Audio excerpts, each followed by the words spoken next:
మాధురి గారు మీరు yeah! Recordings విన్నారా? ఎందుకంటే ఇప్పుడు నిజంగా వీళ్ళు జెన్యూన్ అయితే కరెక్ట్ ప్రూఫ్స్ అనేది బయట పెట్టాలి.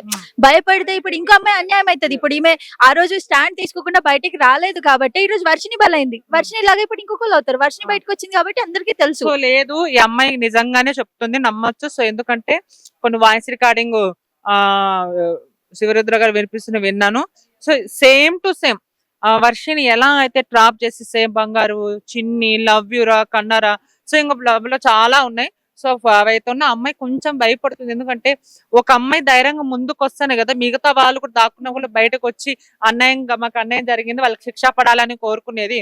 సో అమ్మాయి అయితే కరెక్ట్ గా మాట్లాడుతుంది. కాదండి, ఇంతమందిని సపోర్ట్ మీరున్నారు, శివరుద్ర గారు ఉన్నారు, ఇంతమంది మీడియా ఉన్నారు. ఇప్పుడు కూడా ఓపెన్ అవ్వకపోతే ఎలా? ఆమె కొంచెము ఏమైతుందో మళ్ళీ ఏమన్నా మళ్ళీ అఘోర్ ఏమన్నా అటాక్ చేస్తాడేమో ఏమో ఏం కథ అని కొంచెం ఆమె వెనకడగేస్తుంది. అది మేము చెప్పే ధైర్యం ఎందుకంటే ఫస్ట్ టైం కదా ఆమె అందుకోసమే ఇంకా మిగతా అమ్మాయిలు కూడా రావాలి మాట్లాడాలి. ఈ ఫేక్ శ్రీనివాస్ గురించి అందరూ ఉన్నట్టు చెప్పాలి నిజంగా ఇప్పుడు ఫేక్ అని. సో ఇప్పటికైతే నిజమే, ఈమె ఫస్ట్ భార్య వర్షిని. ఈమె ఫస్ట్ భార్య అంట. వర్షిని కూడా తెలుసు అంట ఈ అమ్మాయికి.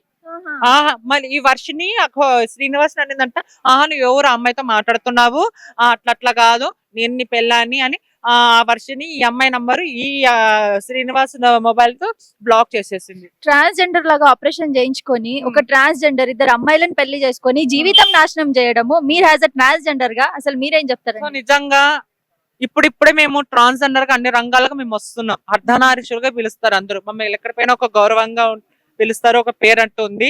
ఆ పేరును చెడగొట్టడానికి వచ్చాడు వీడు శ్రీనివాస్ గారు.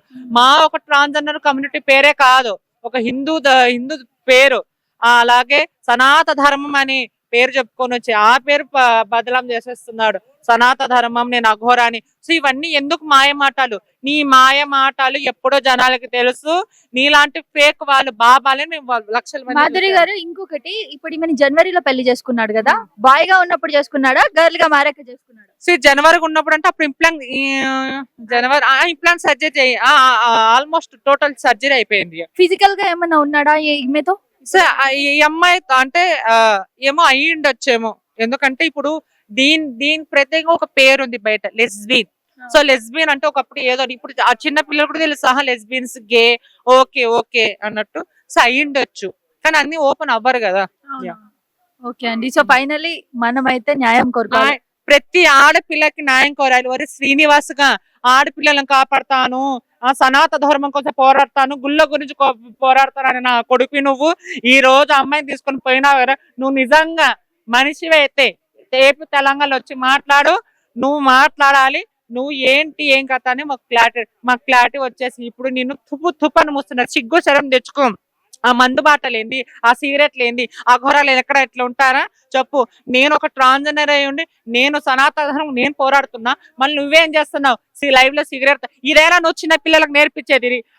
చిన్న పిల్లల అమ్మాయి ఏంది అంటే వీడే చూడు సనాతన ధర్మం కోసం వచ్చాడని నిన్ను చూపించాలరా నా కొడక? నీకు అసలు సిగ్గు శరం ఉందా? చిన్నపిల్లలు చూసి పాడైపోతున్నారా? చిన్నపిల్లల మీద రేపులు హత్యలు జరుగుతుంటే అవి ఆపలేకపోతున్నావు కానీ ఒక అమ్మాయి దొంగతనం నీకెట్లా మరి చెప్పింది కొన్ని బతుకులు సడా పోయా. అట్లే నిజంగా బాధ అనిపిస్తుందమ్మా. అనిపిస్తుంది, ఎందుకంటే సనాతన ధర్మం వాడుకున్నాడు, అఘోరీలను వాడుకున్నారు, ట్రాన్స్జెండర్స్ ని వాడుకున్నాడు, ప్రతిదీ వాడుకొని తన స్వార్థం మాత్రం చూసుకుంటున్నాడు. అవును, కానీ వీడు అంతకు అనిపిస్తాడు. కుక్క సాగు సస్తాడు, రక్తం కక్కుని సస్తావు. చూసుకోబెట్ట నిజంగా ఆ పరమశివుడే గాని ఉంటే నీ చావు మేమందరూ చూస్తాము. అది ఏ రకమైనా గాని రావచ్చు. దేవుడు అనేవాడు ఉంటే నీకు శిక్ష వేస్తాడు. ఇంకంతే, ఇంతకంటే ఏం మాట్లాడలేనండి.